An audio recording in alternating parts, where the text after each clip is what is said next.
Hey, this is Money Talks with KD, where we discuss all things and all opportunities money, whether it may be your 9 to 5 that you're working at, you know what I'm saying? Your business, your personal business, whether it may be your hustle, main hustle, side hustle.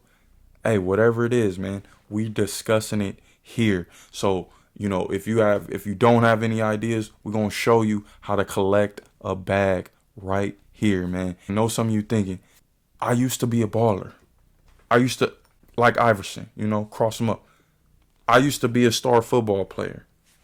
I used to shine on that baseball diamond. I used to do my thing. You know what I'm saying? And I know you're wondering, what's next for me? I don't want to be behind the desk. I'm not really a good hustler. Like, what do I do? Or maybe you could just be somebody that's into fitness. What do I do? But I don't. But KD, man, I don't want to train at 24-hour fitness. I don't think they're getting paid like that. I don't want to be subject to doing things like that. Hey, but I don't have the money. What do? I don't have the money to go rent out a gym space. I don't have the money to go do that. Well, I got a solution here in this video. And hey, make sure you guys like the video, comment, and subscribe. I want to get your feedback on this, and I want to know what you think. Training from home. Did you know it was lucrative? Did you know you can make money doing that? Hey, let's get into it.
All right, so we back with another episode of Money Talks, man. And today we got Tim Douglas in the building. Tim, give him a little rundown of where you from, what it is you do, and what exactly, I'm standing in right now. Okay, I'm from Cerritos, California. I'm a former collegiate basketball player. After college, I took the route many take of not knowing exactly what I wanted to do, and I settled on this. So I'm a personal trainer. We standing in my gym right now. It's a garage gym.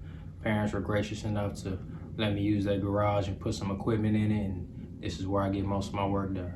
So let me ask you this, Tim. Did you always kind of know you were built for the personal training world, or was this something that you just kind of tapped into later on down the line trying to figure it out? Some I just tapped into trying to figure it out. I tried many of the traditional routes. I have a college degree, so usually when you get a college degree, most people don't assume you're going to become a trainer. Mm-hmm. But I kind of stumbled onto this. I knew some about myself. I'm not a person who wants to sit at a desk or do the same thing every day. Mm-hmm. I'm still athletic, and this gives me the freedom to do something that I love to do, which is teach people. Mm-hmm. And help them get healthy. And every day is a little bit different. So I kind of fell into it, but I love it. You said you were a college athlete. What sport did you play in college? I played basketball. I was a point guard. I wanted to be a center, but I was missing a few inches. All right, so I stepped foot in this home gym, and the people gonna see it. I gave a cool little tour, so the people gonna get to see it.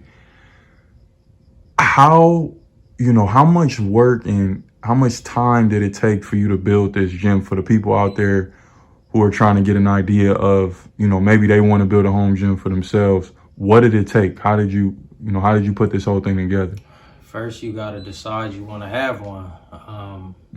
And it doesn't have to be super elaborate. It kind of depends on who you're building it for. For me, it wasn't just for myself. I completely envisioned it being some clients in here that I was working with. So a lot more went into it. It took a lot of hands, a couple weeks, because I was moving fast in a rush. A lot of help from a lot of different people, but got it done in probably a month or so, maybe a month and a half.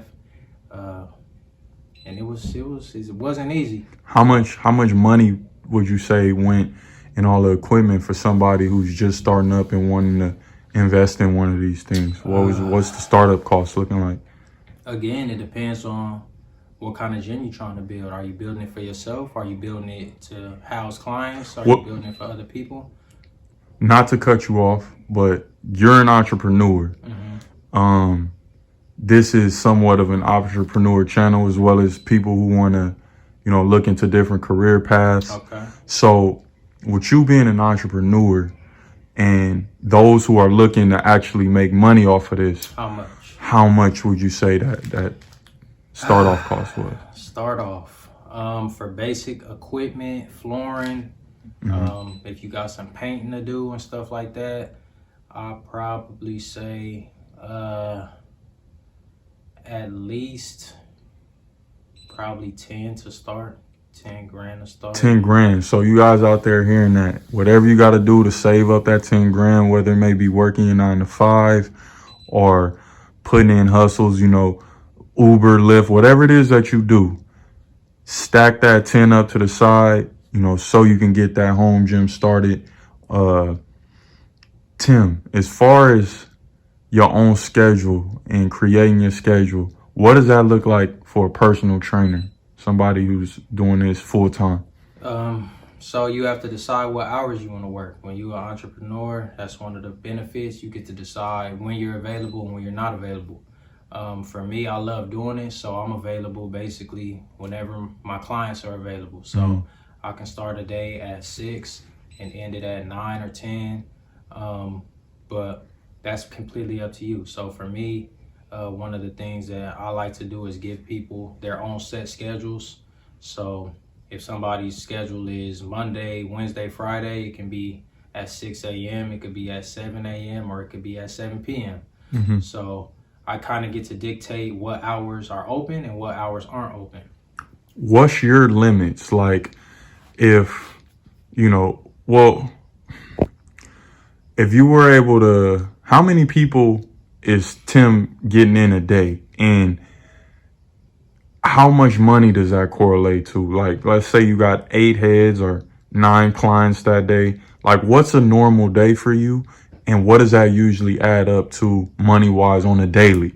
Not on a monthly scheme, just maybe on a daily.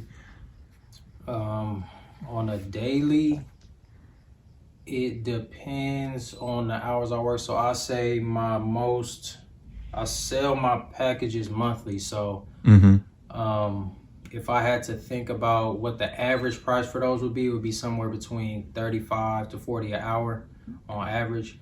So if I had 7 people in that day, that's 7 times 40 or 7 times 35. You can kind of guess around there. Got you.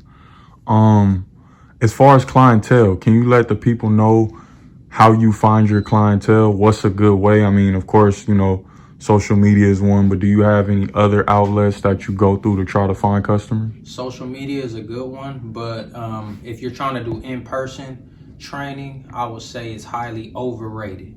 Most of your clients are going to come from word of mouth. So it's going to be people who you're seeing on a daily basis, working with, interacting with, and they're going to tell other people about the good work that you're doing or the bad work that you're doing. So you get in or you get out of it what you put into it. So that's how I find most of my clients, is people referring me and letting other people know that I'm doing a good job. How important are relationships in this industry and building relationships? I would think that, that's huge with this, because people are trusting you. People are trusting you with their bodies and, to really see growth and changes. How big are relationships, would you say? That's the most important. I mean, at the end of the day, I can be the greatest trainer in the world, but if for that hour or hour plus that you're in here, you hate me and I hate you, it's not going to work. So you have to have a good relationship with all the people you're working with, because like you're saying, they're not just trusting you with their bodies and trusting you to help them get results, but they're trusting that you're a good person and you're going to treat them well while they're in here. So if you don't have a relationship with each of the people, or you're not developing a relationship with each of the people you training, then you can expect not to see them back, no matter how good of a trainer you are. Do you have to love training in order to train? Say you're an athlete, but you're looking to make a couple extra bucks, and you know, by you having that experience, you're able to train and kind of give back. Do you say in order to do something like this, you really got to love it? Where's your heart got to be when it comes to this? I don't think you have to love anything to do it, but I think that you would be better off if you loved it, because the hours aren't conventional hours if you want to make any money. And so there's easier ways to make money, or more consistent ways to make money, because you might have a client at 6 and your next one might not be till 1. And then you might have another one at 9 at night. So it's not like it's a consistent type of thing, and it takes time to build up that clientele and people who are trusting you to get the job done. So, I mean, if you're just in it to get money, then you'd be better off just getting a steady 9 to 5, honestly, because it's going to be some grind that you have to put in. It's not going to go the way you want it to go, because your output or what you're making is largely predicated on other people and wanting to work with you. So you don't get to just tell people, hey, I want you to come in today. Hey, I want you to come in today, and just go grab anybody off the street. So love helps. Love for it helps. Okay. Well, the people out there want to know, and they get excited for these questions. So I'm going to go ahead and get into some of the real money questions. Monthly, how much does a business like this, you know, with no real overhead, because we gotta add that to account. The initial cost in the project was pretty much the initial fees, correct? So how much would you say a business like this could generate monthly for somebody who's got it up and running, got a good clientele, things are running smoothly? What's it looking like monthly? Depending on where you set your price point. Everybody's going to value themselves differently. That is one of the benefits of working for yourself, is you get to set your price point. You get to decide what your hour is worth, or what your 2 hours are worth. So, like I said, mine averages out to about 35, 40, but there's people out there who set theirs at 100 an hour. So, if they got 2 clients and they're 100 an hour per client, and I got 5 clients and I'm 20 an hour a client, then who's making more money? So when it comes to that, you get to decide how much you want to bring in a month. But again, that has to go with your price point. And if you're going to set that price point, you have to deliver. So you have to be confident in the price point that you set, and be willing to put in the work to go find those people, or create those relationships with people where they want to keep coming back and they want to trust you with their help. 10 to 15,000. Do you see that 10 to 15,000 actually being something you could hit in the training game, if you have your home gym?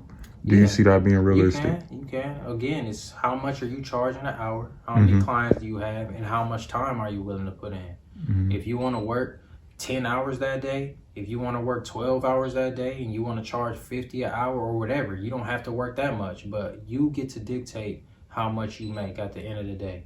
You put in however many hours you want, and you charge for that hour. What do you think your hour is worth? And then you just have to convince people that that's what your hour is worth.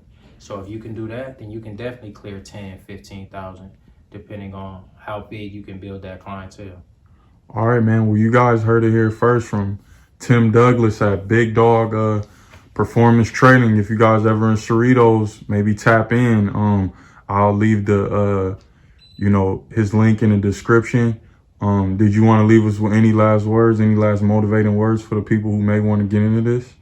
If you want to get into it, go for it. Ain't no time like now. I mean, a lot of people wait, think it's too hard to get started. And usually that is the hardest part, just getting started. Once your feet are on the ground, you get rolling. It's not as hard as you think, and you'll be happy you did it once you do. All right, man. I know you had a long day of training, man. Yeah, Hey, yeah. we appreciate you for showing love to the channel, man. Of course, my brother. So there it is. You know that you're training from home and you're going to be charging. You know that your initial cost, you're going to need to save up a little bit. So whatever that job is that you're working, save up to be able to put down to get out of the situation you're in. It's that simple. You know, if you want it bad enough, you will do it. Man, the possibilities are endless with this thing, man, because you're your own boss. You're literally your own boss. You heard him. 10 to 15,000, upwards of 20,000 a month. It's all about what you put in and how hard you plan on going. That's all it takes, man. That's all this is. Me, myself, I like to consider myself an entrepreneur, so I love to hear things like this. I love to see people doing it, getting out the mud, doing what they got to do. Hey, this is a beautiful thing. If you got interest in training, you got interest in helping people, you got interest in building relationships, you're a great communicator, this might be it for you. And you can do it all from the comfort of your own home. People, and I know what you might be thinking. You might be discouraged. Damn, I'm at my home, but people want to go to gym. People want to go to gyms. They want to work out in gyms. Listen, sometimes people love exclusivity. People love that one-on-one attention. You know what I'm saying? Where it's not a lot of people. Everyone isn't comfortable with shedding that weight in front of everybody. They're not comfortable. It makes it difficult. You know, anxiety is big today. You know, mental health is big today. Some people strive in situations where it's a one-on-one, just you and them, an intimate situation. Don't let that discourage you, man. You see the potential within this business. You see the potential and the growth that this thing has, man. Make sure you guys like, comment, and subscribe to the channel. Share the content. I'm hoping that you guys enjoyed this video. If you got any questions, just drop a comment below, man. And hey, until next time, it's the Kid KD, man. Money talks.